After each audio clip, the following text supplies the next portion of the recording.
प्यारे बच्चों, आज हम कक्षा 12 में भूगोल विषय में ग्रामीण अधिवास चल रहा था। उसी के संदर्भ में आज हम फिर ग्रामीण अधिवास के प्रतिरूप के बारे में हम बता रहे हैं। सबसे पहले आप ये समझें कि प्रतिरूप क्या है। ग्रामीण सब समझ रहे इस बात को। अब चूंकि रह गए प्रतिरूप के, अधिवास का होता है तो एक घर, बस्ती, लेकिन यहाँ प्रतिरूप जो दिया है मकानों का, घरों का, अधिवासों का जो रूपरेखा है, उसी रूपरेखा के बारे में हमें जानना है। आपको बताना है कि मकानों का जो है, घरों का रूपरेखा कैसी होती है। तो यह जो है कई प्रकार का है। इसका पहला जो मैं आपको बता दूं, आयताकार प्रतिरूप है। प्रतिरूपों के जो प्रकार निम्न है। पहले में आपको बता रहे हैं आयताकार प्रतिरूप। आयताकार प्रतिरूप,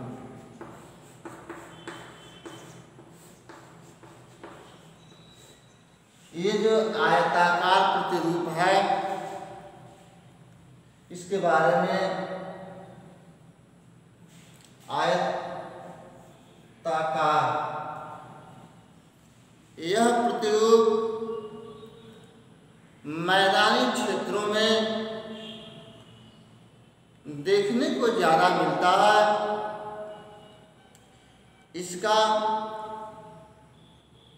एक कोने से दूसरे कोने तक का इसका मिलान बिंदु रहता है। इस तरह की जो है बस्तियां जो है आपके जो है बनी रहती है। और इसके अधिवास का जो प्रतिरूप है वो आयत के रूप में होता है। इसीलिए इसका नाम जो है आयताकार प्रतिरूप रखा गया है। इस प्रतिरूप में जो है घर जो होते हैं, जो बस्तियां जो होती हैं, वह सटे हुए होती हैं। गलियां जो होती हैं वह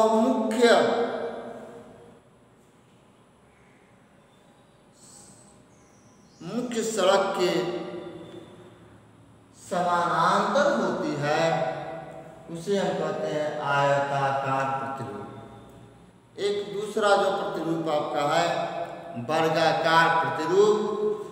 दूसरा जो है आपका वर्गाकार प्रतिरूप, वर्गाकार प्रतिरूप।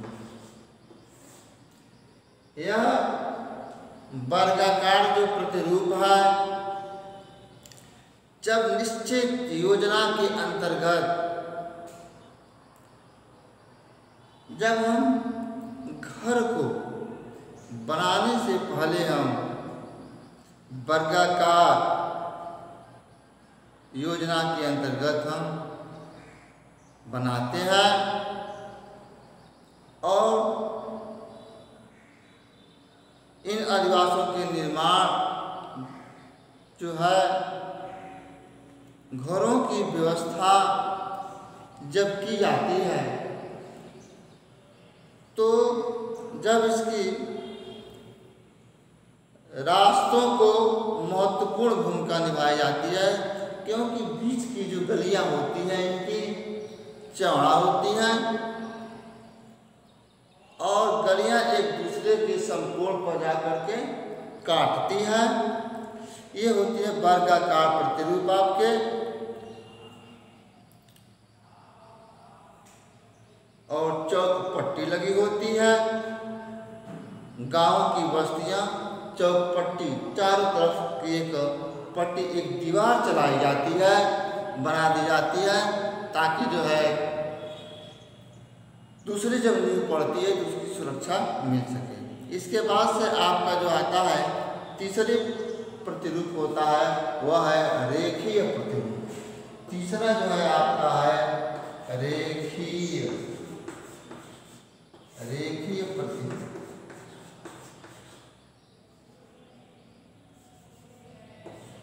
रेखीय प्रतिरूप, ये जो रेखीय प्रतिरूप क्या है, जब किसी सड़क जो है नदी नहर के किनारे एक रेखा में बनी हुई होती है बस्ती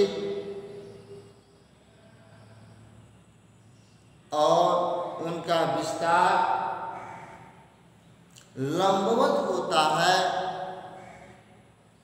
लंबवत होने के साथ साथ यह जो है ज़्यादा हमको इस तरह की जो बस्ती जो होती है वह पश्चिमी उत्तर प्रदेश में नहरों के किनारे यह देखने को मिलता है।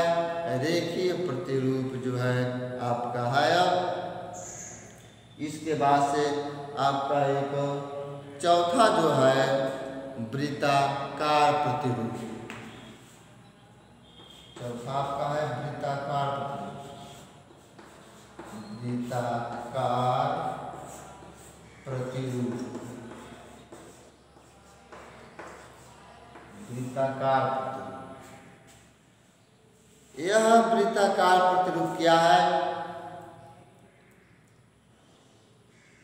किसी झील हो, तालाब हो, देवस्थल हो, टीला हो इत्यादि के चारों ओर से बसे अधिवास जो होते हैं उनको हम वृत्ताकार प्रतिरूप के नाम से जानते हैं।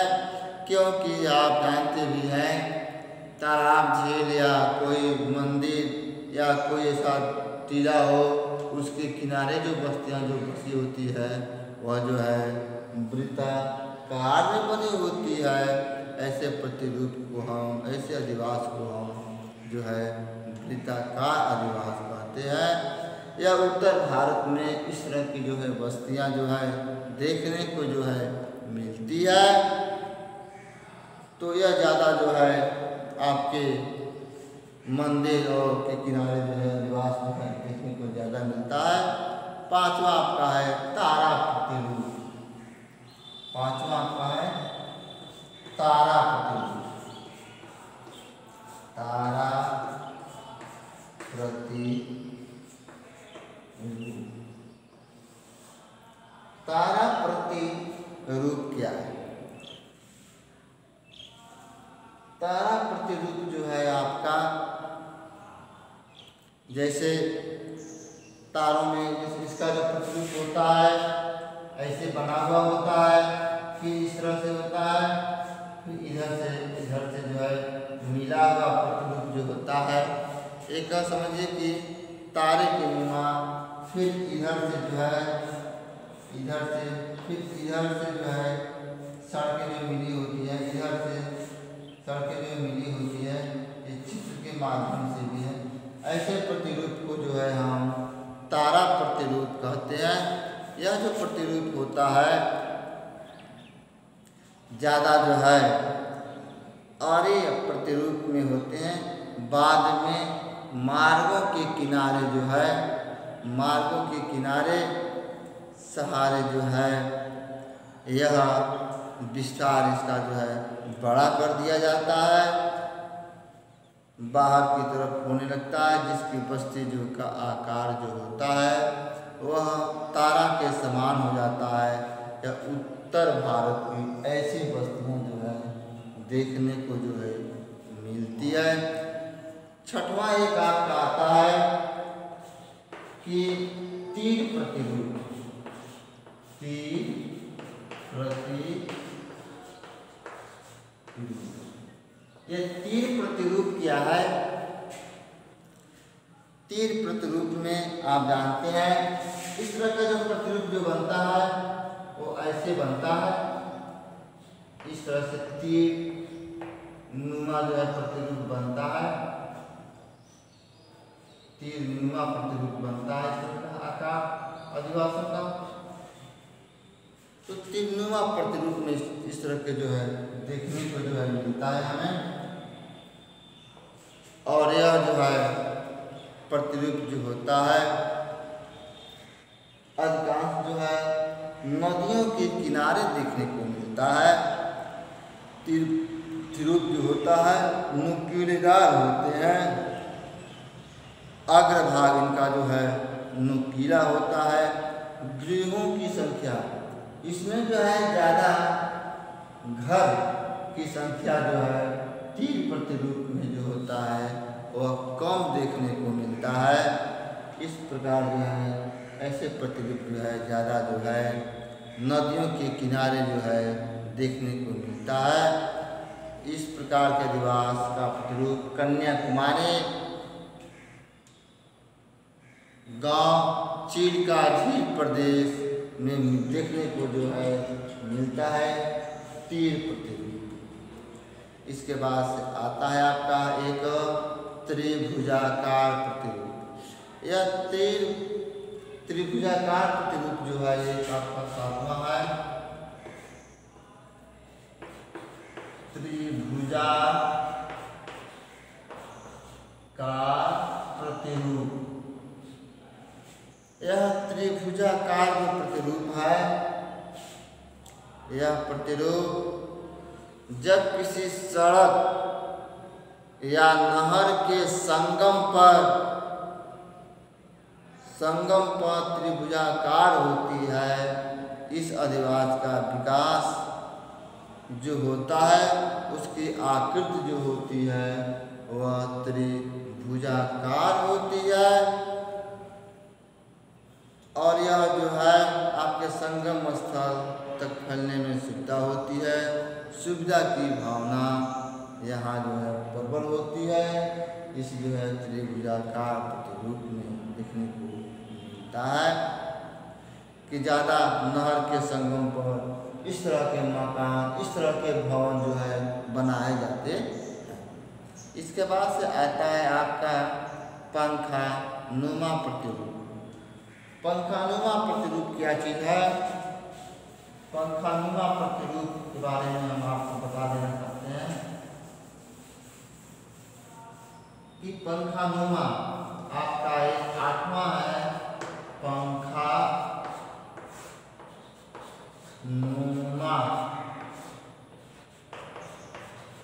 प्रतिरूप ये जो है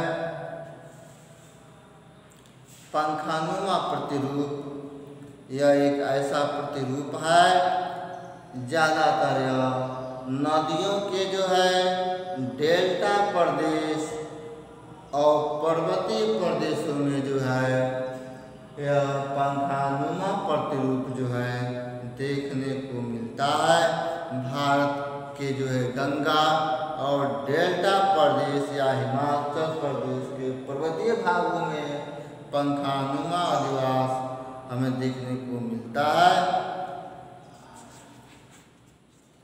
इसके बाद से आपका आता है एक और नवा जो है श्रेणीनुमा प्रतिरूप होता है।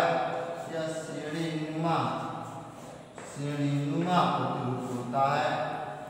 यह श्रेणीनुमा प्रतिरूप जो है यह भी जो है पर्वतीय ढालों पर बनाए जाते हैं। ऐसे प्रतिरूप को, ऐसे अधिवास को, ऐसे मकान को जो है यह पर्वतीय प्रदेशों में इस प्रकार का ऐसा ढाल होते हैं, इस तरह के गांव बसे होते हैं जो पर्वतीय ढालों पर अधिवासों का विकास देखने को जो है मिलता है। श्रेणीनुमा इससे काट करके पर्वतों को ये मकान जो है बनाई जाती है। इस तरह के अधिवास को, जैसे हिमालय है, राकी पर्वतीय क्षेत्र है, आल्प्स पर्वतों पर जो बसे हुए जो गांव होते हैं, इस तरह के प्रतिरूप को जो है बनाते हैं। तो आज जो है इन प्रतिरूपों के बारे में हमने जो है चर्चा किया। इस या ज़्यादा जो है बोर्ड एग्जामिनेशन में भी पूछा जाता है कि ग्रामीण अधिवासियों के प्रतिरूप क्या है, इसके बारे में आप बताइए। तो यह जो नेक्स्ट जो हम बताए हैं उसको जो है आप लिख लेना और इसके बारे में 2-2 लाइन जो है लिख कर लेना। धन्यवाद।